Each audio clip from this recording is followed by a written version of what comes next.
Hello and welcome everybody. Today I want to make a short guide about how to progress your atlas and sustain your maps.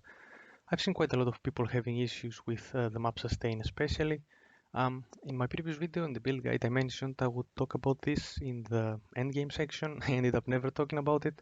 However, I did have a written guide linked along with a leveling guide. It's in the bottom of that guide. You can go read it. It will be the pinned comment on this video as well. If you just want a quick read about it, you can just go there and skip most part of this video, which is going to be explaining basically what it says there, plus some extra tips and tricks for how to progress your atlas.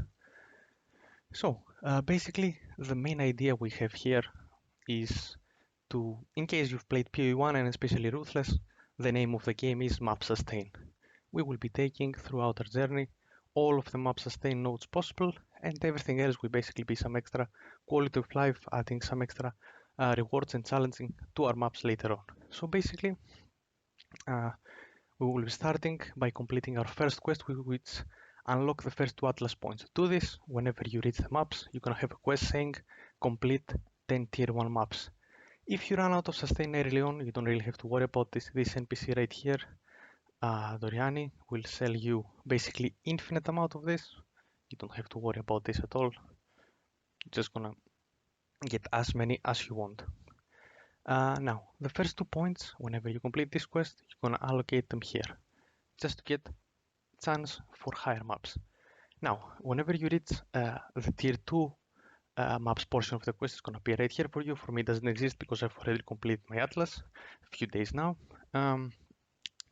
You can run either tier 2 maps or higher to complete it. In case, let's say, your quest has complete tier 2 maps and you complete a tier 3 map, this tier 3 map will increase your quest progress for tier 2, but it won't be saved for further steps. Like whenever you complete your tier 2 quest and you reach tier 3 quest, it's not gonna add +1 because you already did tier 3. So try to stay within your tier as reasonably as possible. We're gonna talk a bit more about this later in the tips and tricks section of the video. So after you also complete your tier 2 quest, what you want to do is unspec one of those points in order to have 3 points left to reach constant crossroads. This is basically the same principle, more maps, more better. As you keep progressing your atlas, getting more and more points, remember there is a total of 15 quests, there is 15 tier of maps. Every time you complete one of the quests, this guy right here will have a exclamation point above his head. He's gonna give you 2 extra passive points. Your first goal will be to basically complete this upper tree here. Those small nodes, all of them give plus 10%. This is 10% increased number of monster packs in your maps. This is pretty good. More monsters, more loot, more XP, more better.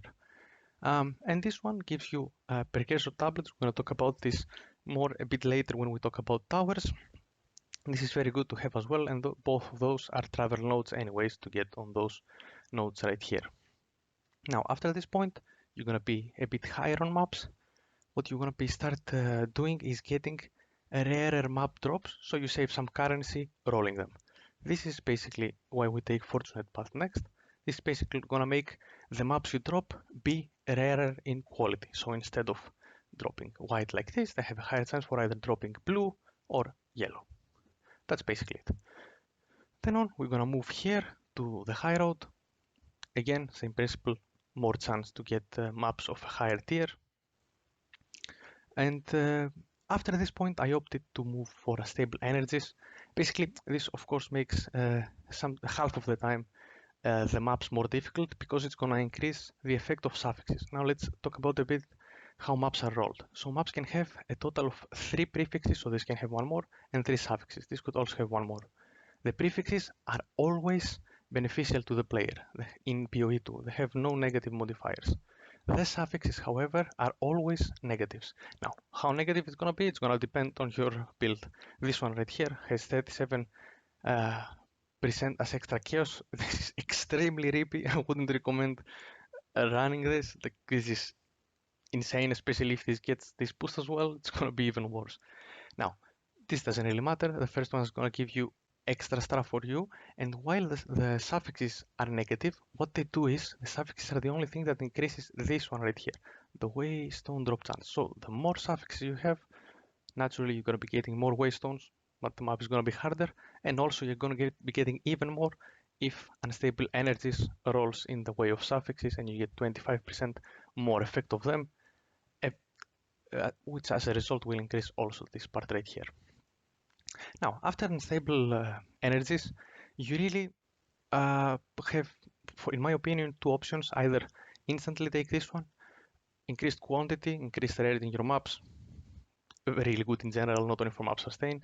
And the other important thing is, which is obviously gonna make your maps a bit harder, is go for rising danger, increased rare monsters, and one rare monster in your maps is duplicated. This will actually not add an extra monster, it will literally have one of the rare monsters have a duplicate next to it. They're both gonna drop different loot. It's literally an extra monster, but be careful because this makes it very much harder because the two rares are gonna be on top of each other. Now, after this point, I opted to go for more magic monsters in my maps. This basically gives you more XP, some extra loot. Magic monsters don't seem to drop that much compared to the rare ones, and they can also be extremely tough. So this is, again, how good your build can perform. Another thing you can do here instead would be to basically unspec some of those nodes when you reach tier 15s, because now we're talking at that point you will be having 30 points or 28 at the very least. So you will be in tier 15s already. You can see if your sustain is good enough. Your sustain will be good enough as long as you're not dying, basically. So that's up to you. And if your build is that strong, you can unspec this node plus this node right here and this node right here and take waystone quantity, more waystones instead of higher tier, and this one right here, Deadly Evolution. This is going to make your maps way more valuable, especially since the last patch where we got a nice multiplier for the mob.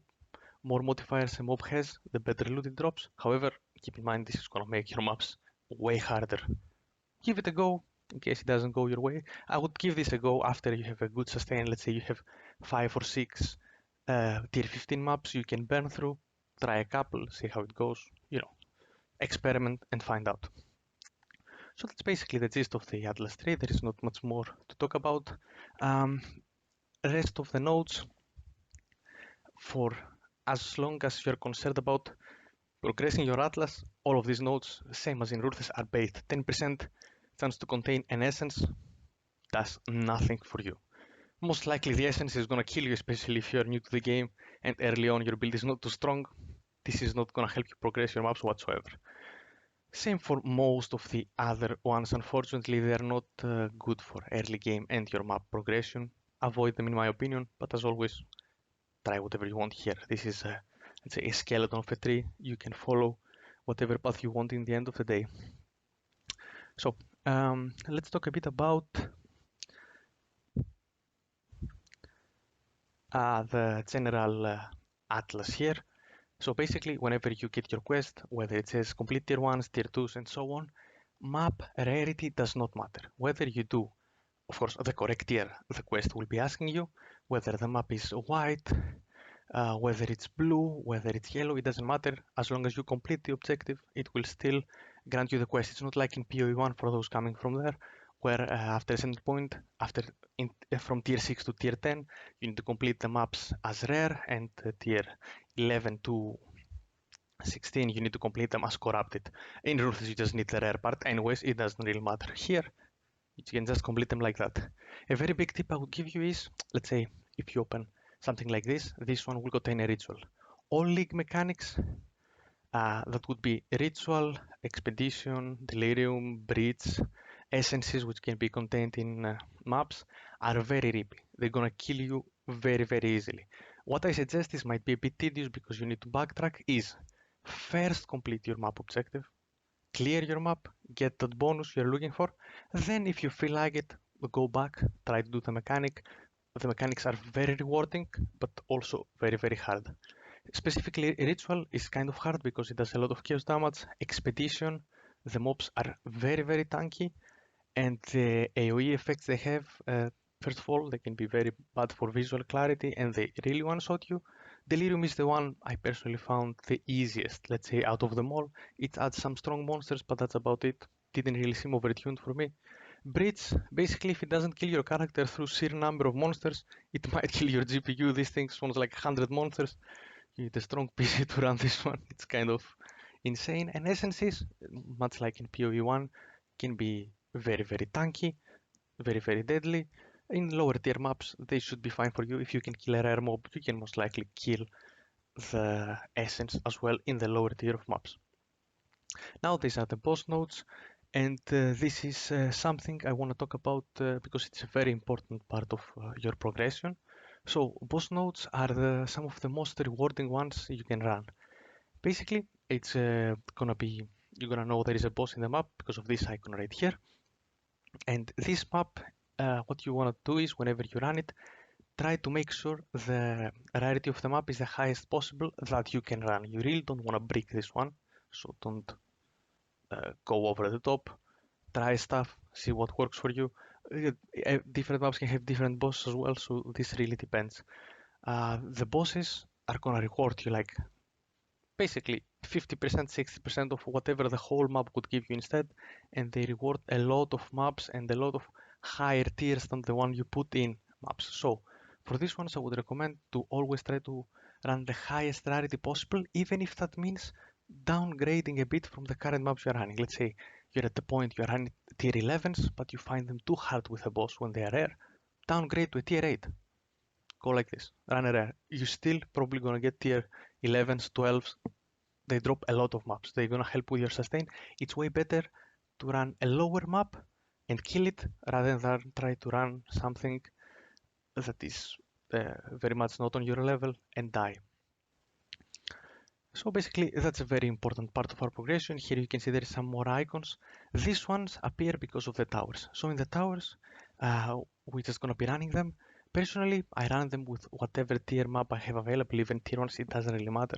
They're not very rewarding in that regard, but whenever you complete them, they allow you to socket one of these tablets right here. Basically, this one is one of the nodes we took. You're gonna be having more of those as you move on. You might want to avoid them using them earlier in the game. They don't provide you with that much. I would say start really taking advantage of them after tier 10 or so. So basically, what these ones are gonna do is, I don't have the specific one that is used to irradiate places, but basically instead of saying 9 maps in range contain ritual artas, it's gonna say 5 to 10, it depends, maps in range are irradiated. Irradiated just means you will get this icon on some random maps around it. It gives +1 to monster area, same as the default corruption, which is this red icon that gives you +1 to area modifier as well. These tablets can have up to 2 mods on them, one prefix, one suffix, and they are all positive for you. As you can see here, for instance, this one adds more gold. It can also add more XP as a prefix. There is some others. And here it's very specific to ritual because this one specifically adds rituals. You will find them, you will roll them using your transmutations and augmentations, and you're gonna be just fine. Just use them as you see fit.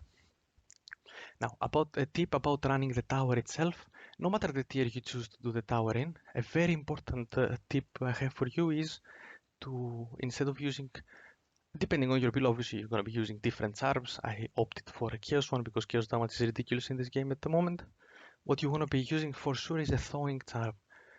Always, I found in the map towers there is some mobs that freeze you constantly. You want to have this one. Last thing you want is to be frozen in the middle of a pack and just get destroyed in even a lower tier map and you have to run the tower again. It's not too punishing, you're just gonna lose XP. You can just rerun the tower, complete it, and you will be fine since you will most likely be running them with a lower tier map. Now, a tip of how to roll your maps. Using an alchemy orb on a map can be kind of deadly because it's gonna add too many mobs.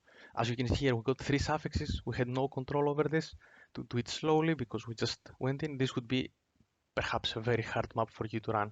Also, you're not gonna do this. I just did this as a demonstration. You're not gonna re-alchemy maps that low. If you find them rare, sure, go try and run a boss like that.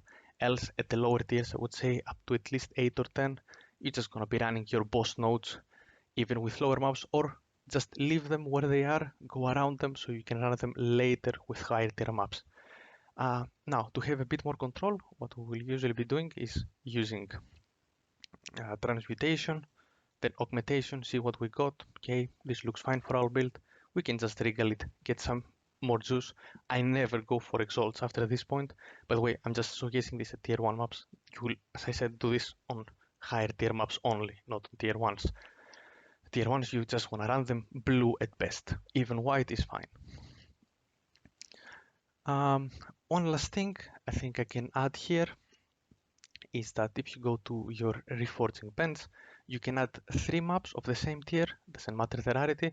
I add them like this by pressing Ctrl and left click. Then you're just gonna hit reforge and you're gonna get a map of a higher tier from what you added. As I said, 3 maps of same tier reward 1 map of 1 tier higher. Doesn't matter the tier. Here we have 3 11 maps. If we add them here and press reforge, we're gonna get a level 12. So I think those are all the general tips I have for you. It's not very complicated. Just the name of the game is more maps dropping, more better for you, and the less you die, the faster you're gonna progress. Thank you very much for watching. That's all I had to share for you. Hope it helps somebody, and have fun playing the game.